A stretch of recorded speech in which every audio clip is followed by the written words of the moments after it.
Good morning class. Deepan Chaudhary महाविद्यालय से मैं आज आपके सामने बीए थर्ड ईयर में हमारा टॉपिक है संगठन का महत्व। यानी कि आप जानते हो कि जो संगठन हम बनाते हैं, जो ऑर्गेनाइजेशन हमारा बनता है, वो ऑर्गेनाइजेशन जो है उसका महत्व क्या होता है, आखिरकार संगठन बनाते क्यों हैं। हमने कल क्लास में संगठन की विशेषताएं देखी थी और डेफिनेशन देखी थी, है ना। अब हमें देखना है कि संगठन का महत्व क्या होता है, आखिरकार हमारे लाइफ में, हमारे जीवन में, हमारे डेली लाइफ, प्रोफेशनल लाइफ में संगठन का क्या रोल प्ले होता है। ठीक है, तो फर्स्ट है पॉइंट इसमें विशेषज्ञता। ठीक है, तो जब संगठन बनते हैं, आप जानते हो कि संगठन जो है वो विशेषज्ञता के आधार पर बनते हैं। मतलब आप किसी भी संगठन में अगर किसी व्यक्ति को शामिल करते हो तो उसकी विशेषताओं के आधार पर करते हो। मतलब अगर जैसे मान के चलिए, अगर हम कोई फैब्रिक कंपनी खोलते हैं तो हमें कोई ऐसा पर्सन जॉब के लिए चाहिए है जो फैब्रिक से रिलेटेड उसके पास नॉलेज हो, है ना, जिसके पास नॉलेज हो फैब्रिक की। ठीक है, तो आप एक विशेषज्ञ ढूंढेंगे, है ना। ऐसा तो है नहीं है कि वो सिविल इंजीनियर हो और आप उसको फैब्रिक की कंपनी में अपॉइंट कर ले, तो ऐसा तो हो ही नहीं सकता ना, क्योंकि उसका विशेषज्ञ है ही नहीं। उसको वास्तव में उसके बारे में ना तो कोई नॉलेज है और ना ही कोई एक्सपीरियंस है। ठीक है, तो दोनों में से कोई भी चीज जो है वो उसकी लाइफ में उसको नहीं मिलती है। ठीक है, तो दोनों ही चीजें इंपॉर्टेंट है।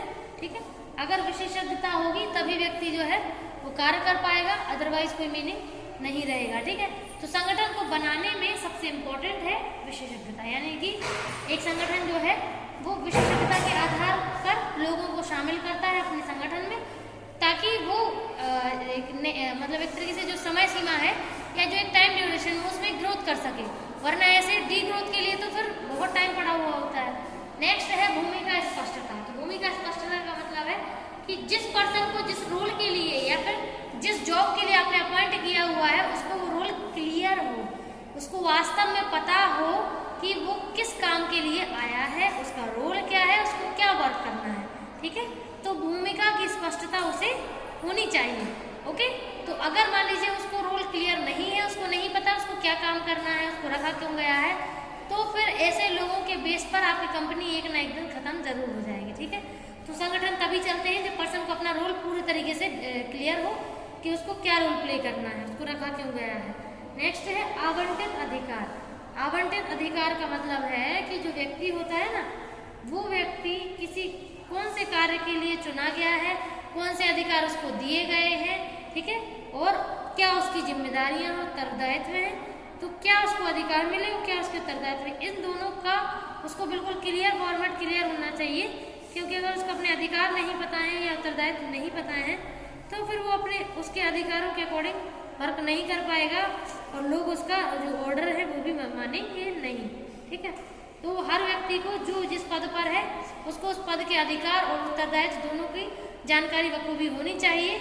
अगर जानकारी नहीं होती है तो जॉब में उनका जो रोल है ऑर्गेनाइजेशन को उठाने में वो क्लीन ढंग से नहीं कर पाते हैं। ठीक है, नेक्स्ट है मानव संसाधन का उत्तम उपयोग। आप जानते हो कि जो लोग किसी भी मतलब जैसे कोई भी फैक्ट्री हो, कंपनी हो, उसमें जब वर्क करते हैं तो ऐसा तो है नहीं कि केवल इंसान काम कर रहे हैं, काम तो देखो मशीनें भी करती हैं, है ना। तो मशीनें भी जब काम करती हैं तो उन्हें पता होना चाहिए कि किस मशीन का क्या उपयोग है, ठीक है, कैसे चलाते हैं, कैसे उसका उपयोग करना है, अगर उसमें कोई दिक्कत आती है तो अपन कैसे उसको समझने की कोशिश करें। तो मानव संसाधन और उसका उपयोग जो है वो हमें मालूम होना चाहिए। ठीक है, हमें ये पता होना चाहिए कि जो संसाधन है उनका उपयोग हम कैसे करें सही फॉर्म में। हम किसी भी, चाहे प्रकृति की चीज़ हो या मैनमेड हो, दोनों में से कोई भी ऑब्जेक्ट हो, वो उसको हम लोगों को डेली लाइफ में अपने सही तरीके से प्रयोग करना कैसे, ये हमें उसका उपयोग बिल्कुल सही क्लियर होना चाहिए। नेक्स्ट है विभिन्न कार्यों का नियमित विभाजन। तो जब हम कोई भी कार्य करते हैं, ठीक है, तो कोई भी कार्य करने के लिए हमें सही तरीके से वो विभाजन जो है वो होना चाहिए। ठीक है, अगर हम कोई भी वर्क कर रहे हैं और हमारे कार्य का हमें पता ही नहीं है कि हमें किसको क्या कार्य देना चाहिए, हमें खुद कौन सा कार्य कैसे करना है, हम सही कार्य का सही विभाजन कर ही नहीं पा रहे हैं, ठीक है, लोगों में उनकी क्वालिटी और उनकी विशेषता के हिसाब से कार्य नहीं बांट पा रहे हैं, तो फिर वो जो हमारा वर्क मोटिवेशन है या फिर जो हमारा वर्क का जो संगठन के लिए जो हमारा वर्क है वो कभी भी एक तरीके से ग्रोथ नहीं कर पाएगा। ठीक है, ये है। नेक्स्ट है उत्तम समन्वय और संचार। तो आप जानते हो जब ग्रुप में इतने सारे लोग एक साथ काम करते हैं तो उनके बीच में विचारों का आदान प्रदान होते रहना चाहिए और कोशिश यही होनी चाहिए कि उनके बीच में पॉजिटिविटी बनी रहे, ठीक है, समन्वय उनके बीच में बना रहे, अपने विचारों का आदान प्रदान, एक दूसरे के वर्क के प्रति थोड़ा बहुत क्या बोलते हैं हेल्पिंग नेचर ये होना चाहिए। और संचार यानी कि बात अपने जो थॉट प्रोसेसिंग है या जो निर्णय वो ले रहे हैं उनका आदान प्रदान भी उन्हें करना चाहिए। अगर वो ऐसा नहीं करते हैं तो कंपनी ग्रोथ कभी भी नहीं कर सकती है, ठीक है। लास्ट है निपुण व्यवस्थापन, यानी कि जिस जॉब के लिए आप जिस व्यवस्था को बनाने के लिए रखे गए हैं अगर वो व्यवस्था बना सकते हैं तो आपकी जो कंपनी है वो बहुत अच्छे लेवल पर ग्रोथ करती है, ठीक है। तो एक अच्छा व्यवस्थापन यानी कि एक अच्छा मैनेजमेंट जो कर लेता है वो उसकी कंपनी हमेशा ग्रोथ करती है, और जो अच्छा मैनेजमेंट नहीं कर पाता है उसकी कंपनी जो है वो कभी भी ढंग से ग्रोथ नहीं करती है, ठीक है।